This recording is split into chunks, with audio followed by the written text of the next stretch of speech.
Imagine this: you're standing in the ruins of your own life, not metaphorical ruins, actual ones.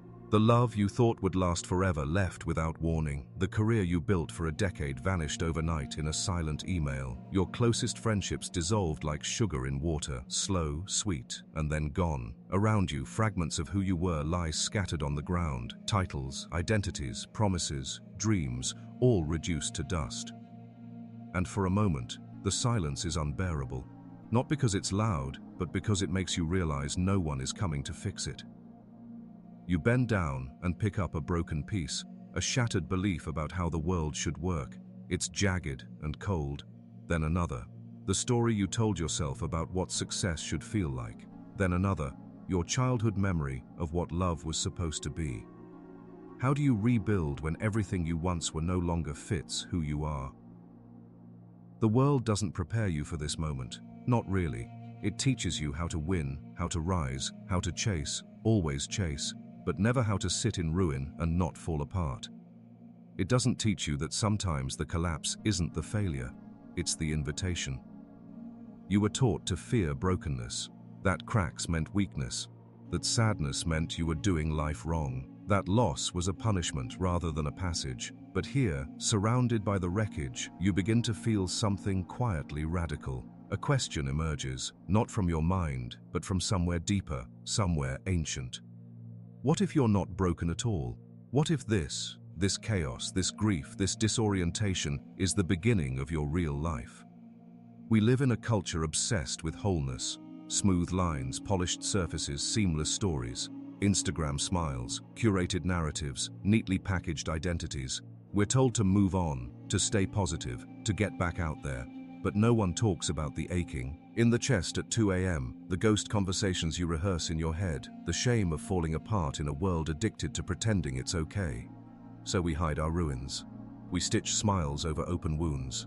We lie about how fine we are. We reach for distractions, for addictions, for someone, anyone, to tell us this isn't the end. But deep down, a voice you've long ignored whispers something terrifying. What if your life was never meant to be perfect? What if you've spent years chasing a version of yourself that was never real? Only a mask shaped by what others wanted from you? What if your suffering isn't a detour, but the doorway? This is the contradiction no one wants to face. The most beautiful lives are not the untouched ones. They are not the lives that avoid pain, dodge failure, or bypass heartbreak. The most beautiful lives are built from broken pieces, patiently, painfully, and with a kind of courage that polite society doesn't have language for. Because the truth is, some things have to be shattered. Some illusions must be cracked open to make room for truth. Some identities must die so the soul underneath can finally breathe. But it hurts. God, it hurts. And yet, you're still here. Even when everything around you collapsed, you didn't. Not really. You thought you did, but something within you stayed, watching, waiting. Perhaps your spirit knew what your mind couldn't yet accept. Collapse isn't the opposite of creation, it's the beginning of it. So ask yourself, who are you when the titles are gone? What remains when the relationships end? What's left when the mask falls and you are alone with yourself? You are not what you lost. You are not your trauma. You are not your failures. You are what you choose to do now with the pieces. The world will tell you to bury them, to forget, to move on. But what if instead you laid them out gently and began to build? Not a replica of the past, not the illusion of perfection, but something raw, real, beautiful, not despite the cracks, but because of them. Because maybe it's in the broken pieces where the light finally gets in.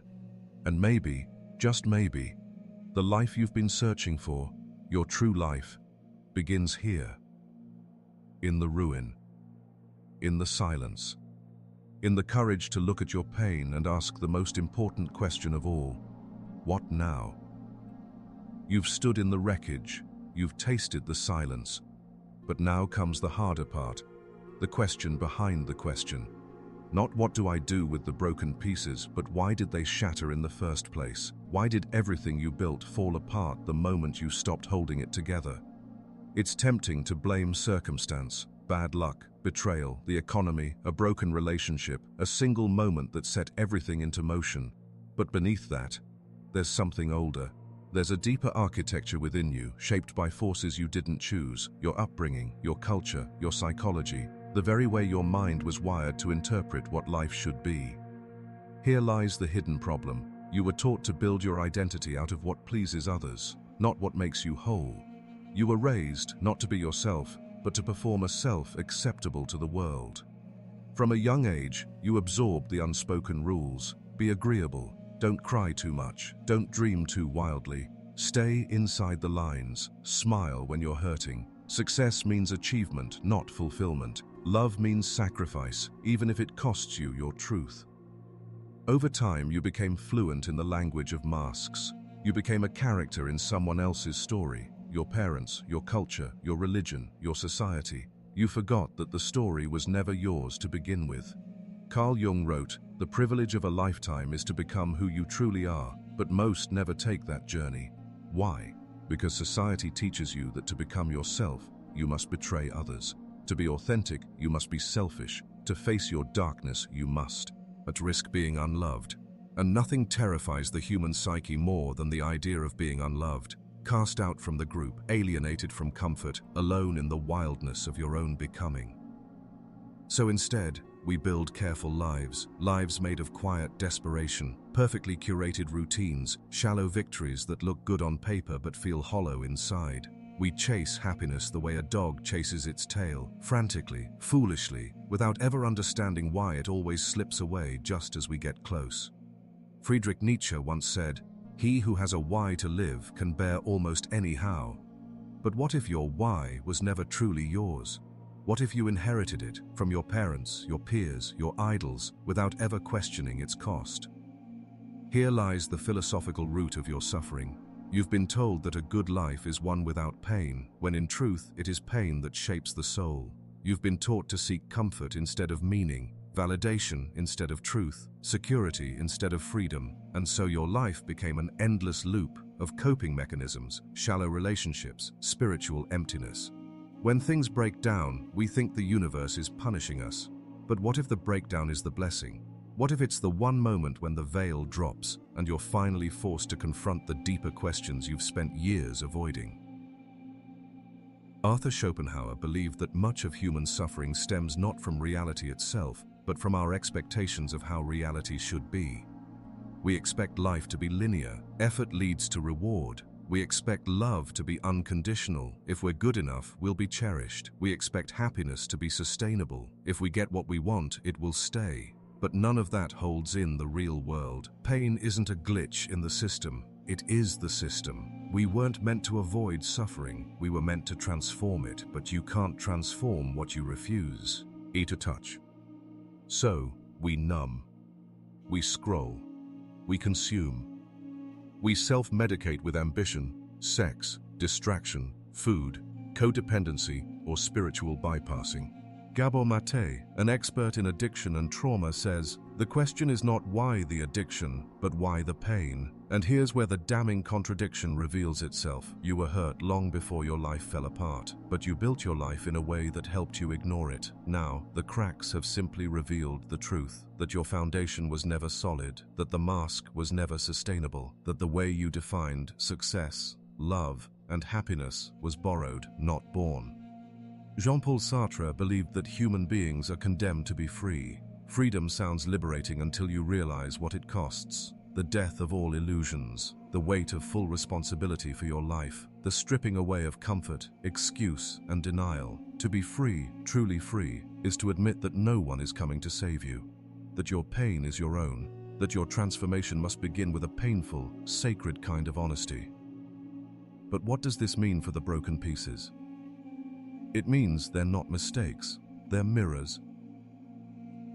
Each shattered piece reflects a part of yourself you once abandoned, a dream you gave up on, a need you silenced, a truth you feared, a shadow you buried.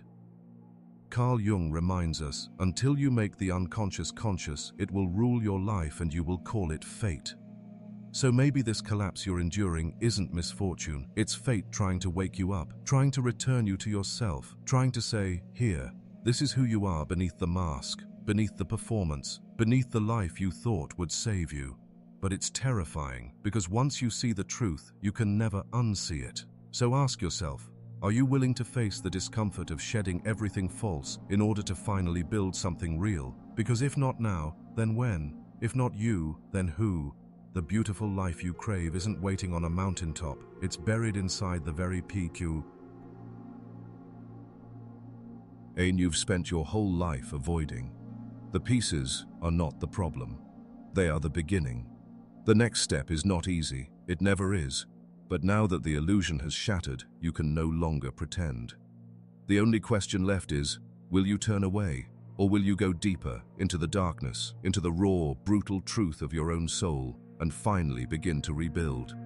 There's a quiet danger in never questioning your pain.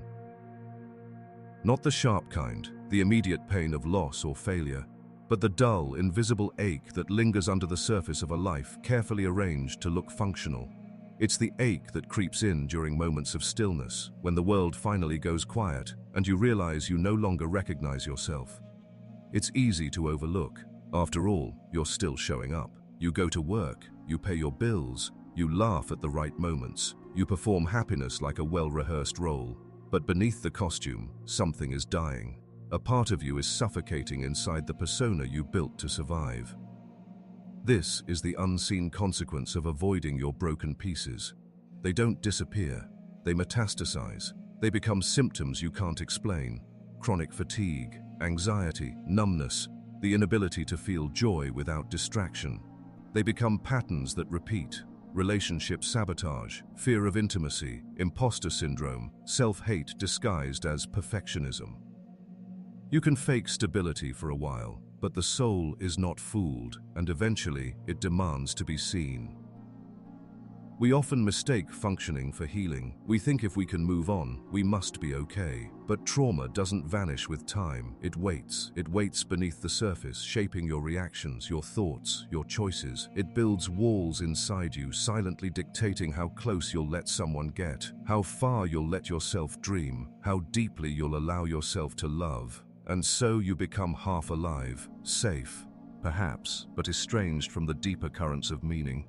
Psychologically, this creates what Carl Jung called the split psyche. The part of you that conforms, the ego, learns to suppress the parts that are wounded, afraid, or irrational. But the shadow does not go away. It festers in the dark, quietly distorting your life from behind the curtain. You say you want love, but you push it away the moment it arrives. You say you want peace, but you fill every silence with noise. You say you want freedom, but you keep choosing what is familiar, because safe is more comfortable than whole. Why? Because the broken pieces frighten you. They hold too much emotion, too much history. They remind you of what you'd rather forget, that the mask was never meant to save you.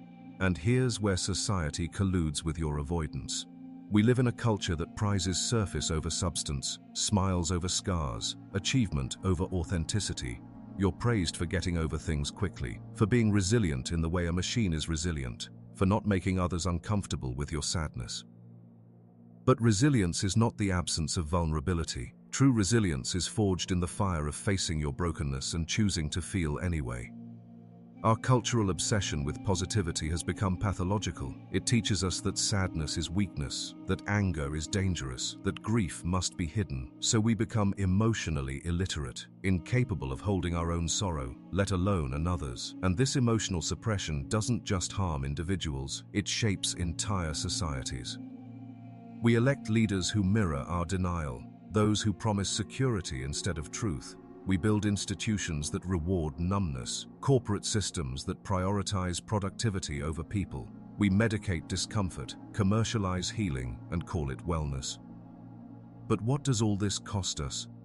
It costs us our depth, our empathy, our very humanity.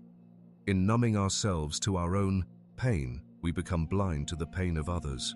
We scroll past suffering, we rationalize injustice, We build walls between us and the world because the brokenness out there mirrors the brokenness we're too afraid to face in here. This isn't just psychological, it's existential. Jean-Paul Sartre warned of bad faith, the self-deception we engage in when we refuse to confront the truth of our freedom. We trade authenticity for comfort, responsibility for victimhood, awareness for convenience. But bad faith always exacts a price. A gnawing sense of meaninglessness, and no amount of achievement, money, or spiritual bypassing can cover it up for long.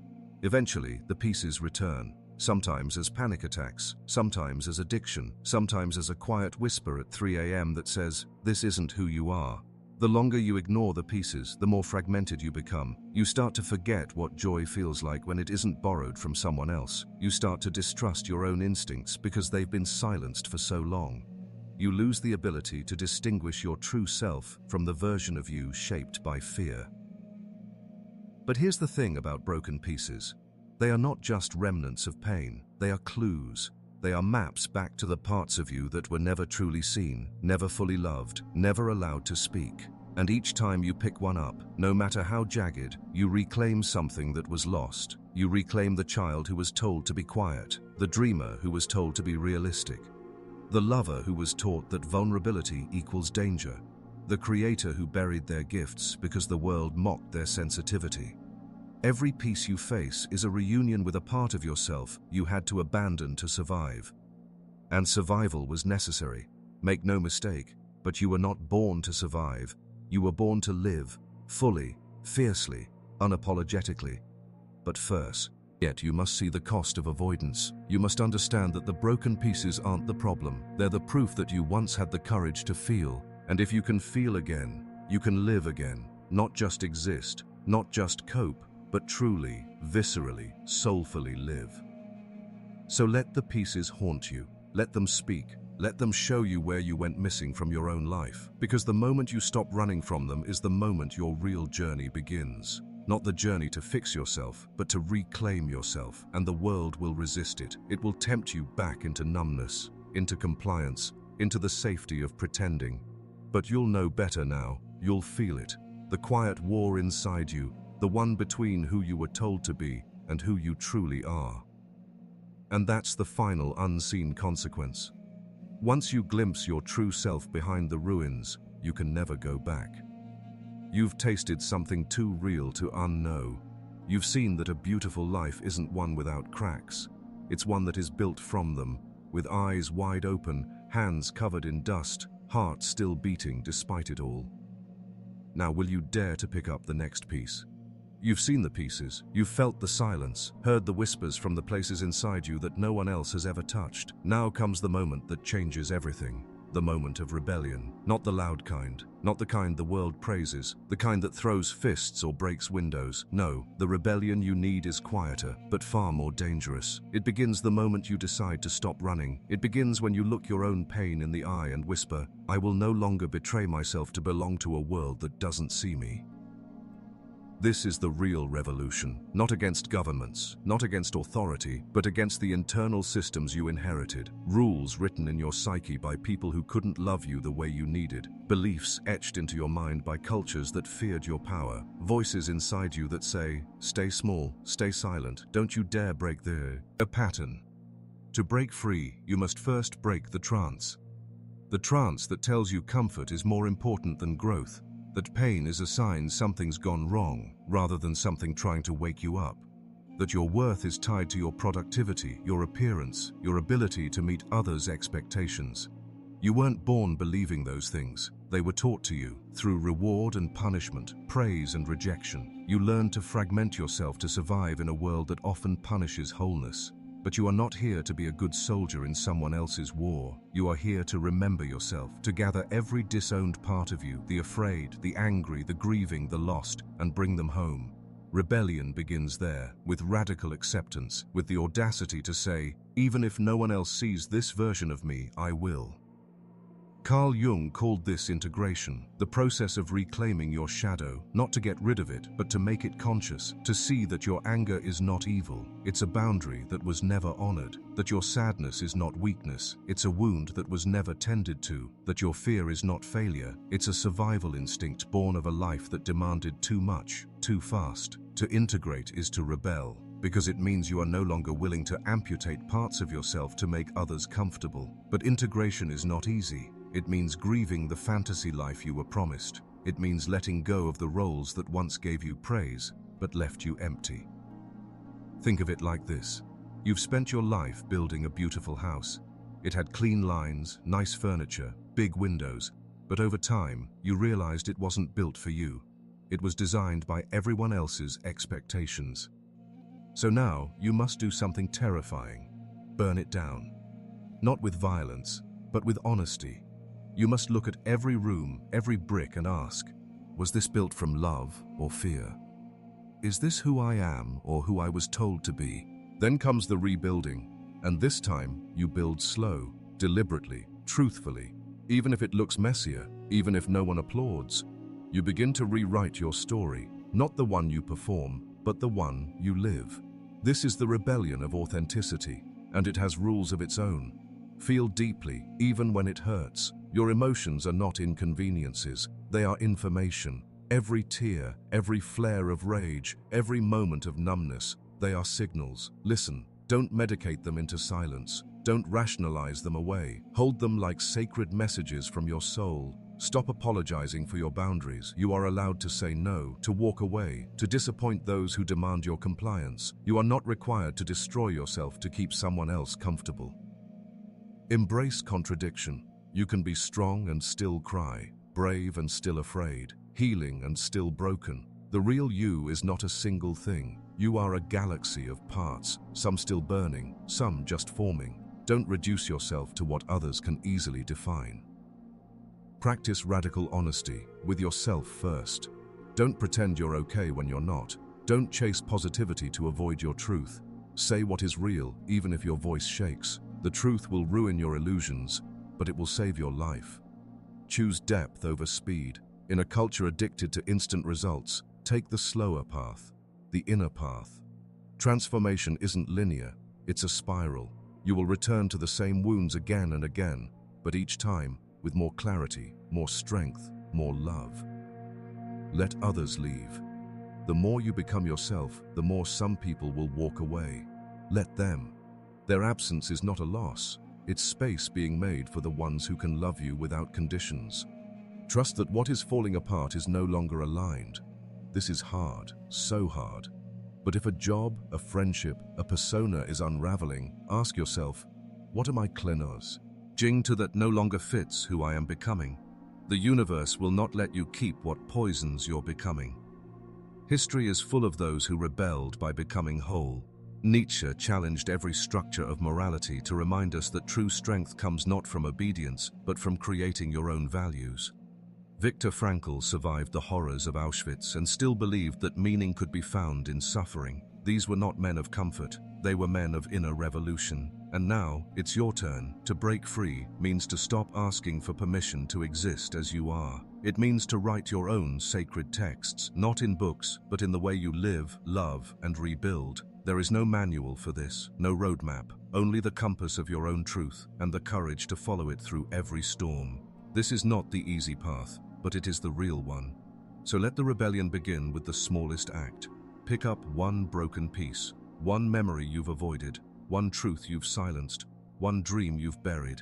Hold it, honor it, build with it, and when the world asks you why you're no longer pretending, smile. Because you're not here to fit in, you're here to remember what it means to be alive. There is a silence that follows the rebellion, not the silence of avoidance, but the silence of standing still, finally, inside your own truth. No more chasing, no more pretending, no more stitching yourself into costumes for roles you never wanted. You are here, naked, fractured, awake.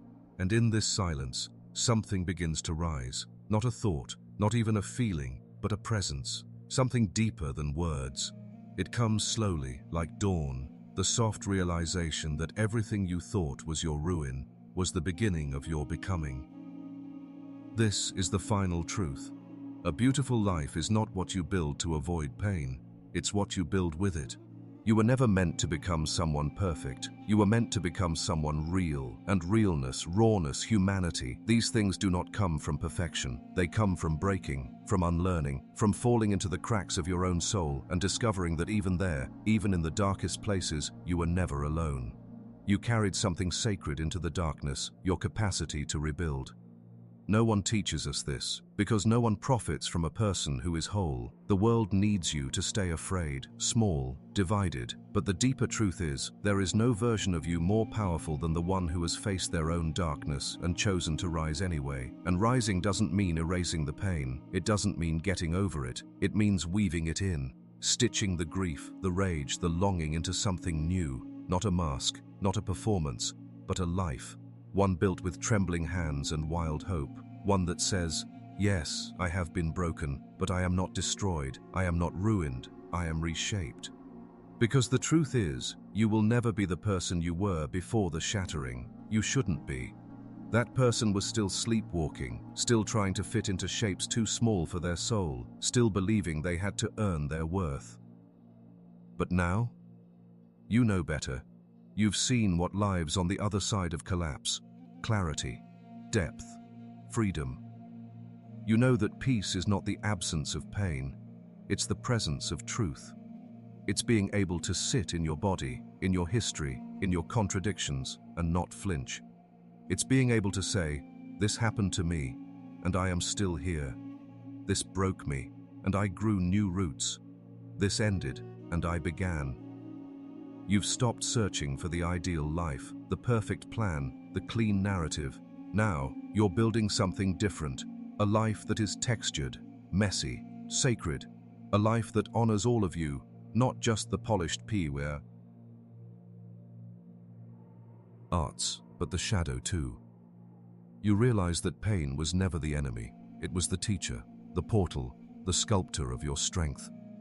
Schopenhauer believed suffering was the fundamental condition of life. But what if suffering isn't something to escape, but to engage with, transform, and even bless? What if the goal is not to be untouched by pain, but to let it carve you open enough to feel everything more deeply? Love, wonder, presence, awe.